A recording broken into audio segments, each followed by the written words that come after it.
merak ettik. Herkes dışarı gitti. Evet. Allah'tan bizim işler ters gitmedi. Ters gitseydi bomba orada patladı. Direkt yukarı çıktılar. Evet. Bomba patladığı zaman cam parçaları bizi etkiledi. Sizi etkiledi. Evet. Evet. Siz de burada vitrinin önünde miydiniz? Buradaydı. Orada olduğu yerde. Bu duvarın var orası yıktı. Tabii.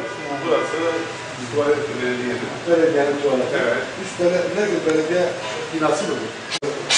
Patlamadan sonra ölenler oldu mu burada? Çok oldu. Çok oldu. Facebook'tan bakabilirsiniz. Bakabilirsiniz.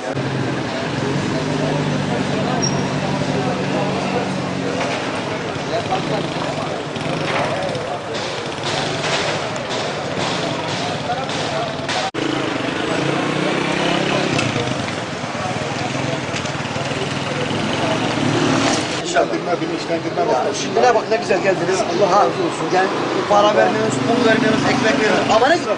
Dille ya, dil yeterli ya. Yani bu konuda şunu anlayabilirsek. Gelip bir o insanın acısını bir nebzede indirirsen ne mutlu sana ya. Evet. Ya Allah katında ne kadar sevaptır biliyor musun?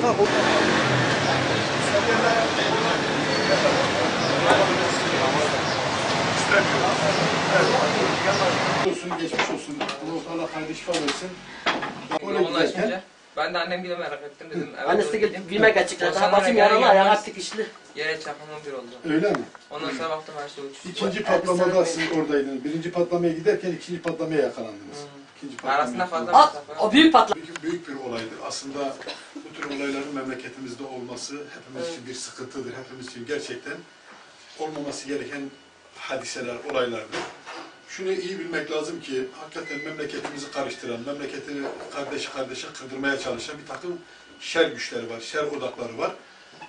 Bunlar memleketin içerisinde bu tür olayları yapıyorlar, bu tür olayları milletin ortasında yüzlerce icabında bakıyorsun, cana sebep oluyorlar. İnşallah böyle mütedeyyin insanlar olarak Aşırı gidiyorlar yine alacak diyorlar. Şimdi korkuyor kışta. verilmesin. Yani mümkün mertebe yani bunun için tabii ki biz Müslümanız. Elhamdülillah. Allah'a hamdü seneler olsun. Biz Müslümanız. Müslüman olduğumuz için biz kardeşiz. Hani bir Reyhanlısı, Anteplisi, İstanbullusu, Ankaralısı, Diyarbakırlısı Kalk bana fark şu belli etmez. çeksin Evet. kalk. Onu Ondan böyle dolayı- Ahmet yapamıyor. Allah-u Teala inşallah hayırlı şifa versin.